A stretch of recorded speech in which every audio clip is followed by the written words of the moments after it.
Dans ma dernière vidéo, je te disais que rien ne dure, que dans le business, il faut toujours se réinventer, qu'il y aura toujours des changements. Vu de l'extérieur, ça fait 10 ans que je fais la même chose pour mes proches, pour mes amis, pour les gens qui me suivent. La réalité, c'est qu'il y a eu beaucoup de changements ces 10 dernières années dans mon business. Dans cette vidéo, je vais t'expliquer comment j'ai commencé, par où je suis passé, les différents modèles d'affaires que j'ai testés et comment j'en suis arrivé là où je suis aujourd'hui. Salut, c'est Amine Lams et bienvenue sur cette vidéo. Alors, avant de t'expliquer les 7 phases qui ont jalonné mon parcours depuis ces 10 dernières années, je t'invite à 1. T'abonner, 2. Mettre un pouce et 3. Activer la cloche. On est sur cette chaîne, on parle d'entrepreneuriat, de liberté et d'indépendance financière et d'investissement. Et je vais t'expliquer les 7 phases par lesquelles je suis passé quand j'ai lancé mon business.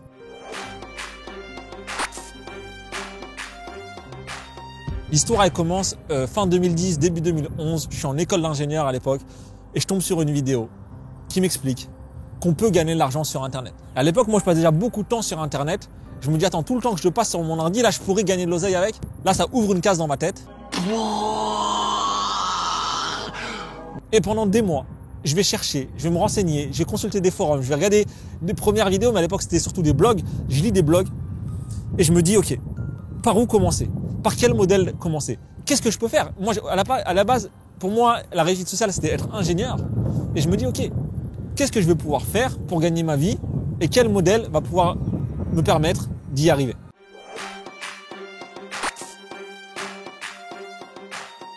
Et donc, je teste plein de trucs. Je lance un blog sur le développement personnel qui deviendra plus tard Otake. Je lance plein de sites. Et en fait, je savais pas si je devais me concentrer sur mon blog ou sur mes petits sites. Et je parle avec un ami qui me dit, tu sais, moi, je pense qu'il est plus simple de gagner 10 fois 200 €, donc d'avoir 10 business qui vont te rapporter 200 € chacun, que gagner une fois 2000 € avec ton propre site, avec ton projet Otake. Donc ça, à l'époque, ça s'appelait pas Otake. Et donc, je me concentre sur des petits sites. Je vais commencer à gagner de l'argent avec un peu d'affiliation Amazon. Je vais commencer à gagner de l'argent un peu avec de la publicité AdSense. À l'époque, tu gagnais de l'argent avec les clics. Donc, je teste plusieurs trucs, plein de modèles d'affaires différents, jusqu'au jour où à un moment, j'achète un site. J'achète un pack de 4 sites d'ailleurs à un ami qui n'en voulait plus. Et il me les revend pour 600 €. Je me rappelle, c'était mon premier investissement sur le web. J'achète 4 sites à 600 €. Et dedans, tu as 2 sites qui vendent des e-books sur la santé. Et tu as 2 sites qui vendent des devis sur les travaux. Ok, donc les 4 sont en affiliation. Et en fait, à partir de ce moment-là, je commence à faire des revenus. Et ça commence à marcher.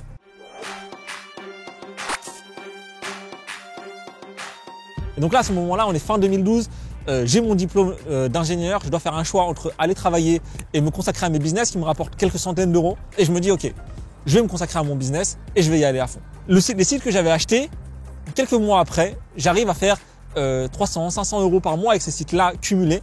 Et je me dis, OK, le modèle de un site de niche sur la santé et un produit en affiliation sur la santé, ça marche. Le modèle de un site de niche sur les travaux et de l'affiliation sur les devis sur les travaux, ça marche. Quand je dis site de niche, c'est quoi? C'est par exemple, je cherche un blog sur, je sais pas, comment isoler son garage. Tu tombais sur mon blog sur l'isolation. Sur ce blog-là, tu avais plein de conseils et tu avais un formulaire pour demander un devis gratuit et ça partait à un artisan. OK?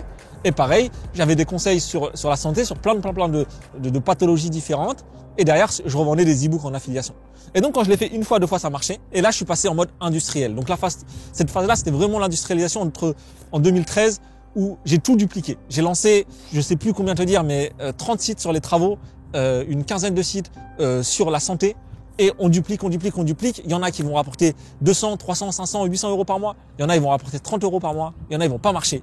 Mais en tout cas, on duplique. Et c'est à ce moment-là où je commence à gagner ma vie. Où, été 2013, je passe les 1500 € par mois, les 2000 € par mois. Et à ce moment-là, je me dis, ça y est, j'ai plus besoin du chômage. Je gagne ma vie. Je suis libre. Je mets mon réveil quand je veux. Et ça y est, après environ 1 an et demi de galère, j'arrive à avoir les résultats que je veux. Et j'arrive à avoir ce truc dont j'ai rêvé, d'être libre et de gagner suffisamment pour payer mes factures, pour payer ce que j'ai à payer et de me dire ça y est, je peux vivre grâce à mon business en ligne. Et donc ça, c'était en 2013.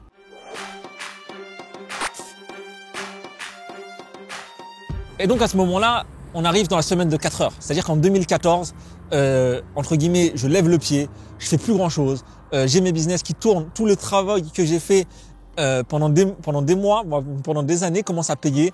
Donc là, je travaille 2-3 heures par jour. J'ai mes revenus qui continuent à grimper. J'arrive à 2-3 000 € par mois. Et là, je suis grave content. Tu vois, c'est-à-dire que je me dis, je me lève quand je veux, je travaille très peu et donc je passe du temps à faire autre chose et tout, etc. Donc là, c'est un peu la première année sabbatique que je prends.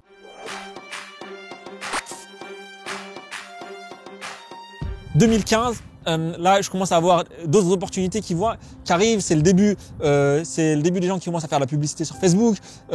Aussi, j'entends parler de e-commerce, etc. À l'époque, je lance 2 projets en e-commerce. Un projet dans les hoverboards, je sais pas si tu te souviens, les petits hoverboards, vous pouvez monter dessus, etc. Ça, avec un ami, ça cartonne, on fait pas mal d'argent. Et un autre, moi-même, je fais du print on demand. Je vends des t-shirts avec des chiens dessus, des t-shirts avec des citations, des t-shirts avec des trucs.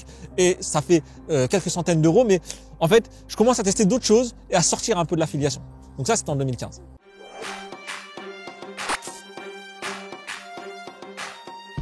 Et du coup, une fois que j'ai cette sécurité, une fois que j'ai ces revenus-là, je me dis, OK, à la base, moi, je voulais lancer un blog de développement personnel. Je voulais aider des gens à se lancer. Je voulais aider des gens à changer leur vie parce qu'avant, c'était même pas aider des gens à se lancer, c'était aider des gens à changer leur vie.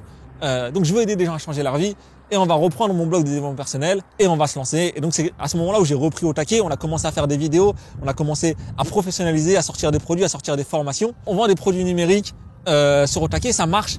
Et tous les concepts que j'apprends pour au taquet, je décide aussi en 2016-2017 de les mettre en application avec ma femme qui est institutrice et qui, elle, n'avait aucune idée de comment faire. Et on s'est dit, on va vendre aussi des produits numériques pour les instituteurs.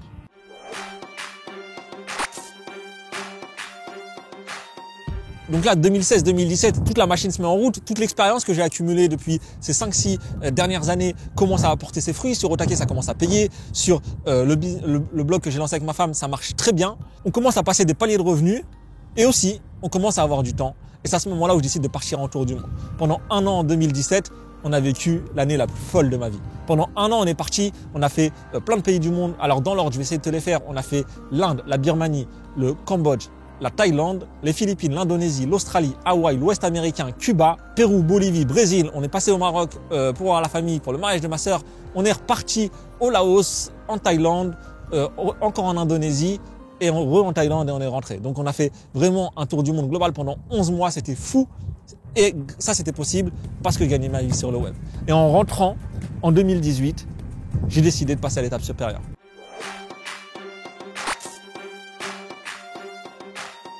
J'ai décidé à ce moment-là de plus être le petit artisan dans mon coin qui fait ses 2-3 000 euros par mois en tant qu'auto-entrepreneur, mais vraiment de monter des choses. C'est notamment à ce moment-là où j'ai acheté une pizzeria, grave erreur, je t'expliquerai peut-être dans une autre vidéo. C'est à ce moment-là où je décide de me faire accompagner, c'est à ce moment-là où je décide de passer des paliers et on décide d'aller plus loin, plus fort et de péter les scores. Et c'est là où je crée plusieurs entreprises, c'est là où je recrute mes premières personnes. Et c'est là où j'ai commencé à reprendre, à retravailler un peu plus dur, à refaire des journées un peu plus chargées, à me faire accompagner, à acheter des formations, à rejoindre des masterminds pour sortir de cette case d'artisan à rentrer à cette case d'entrepreneur et aller plus loin et aller chercher des scores comme des années à 200, 300 000, 500 000 euros et beaucoup plus dans les mois qui viennent, je l'espère.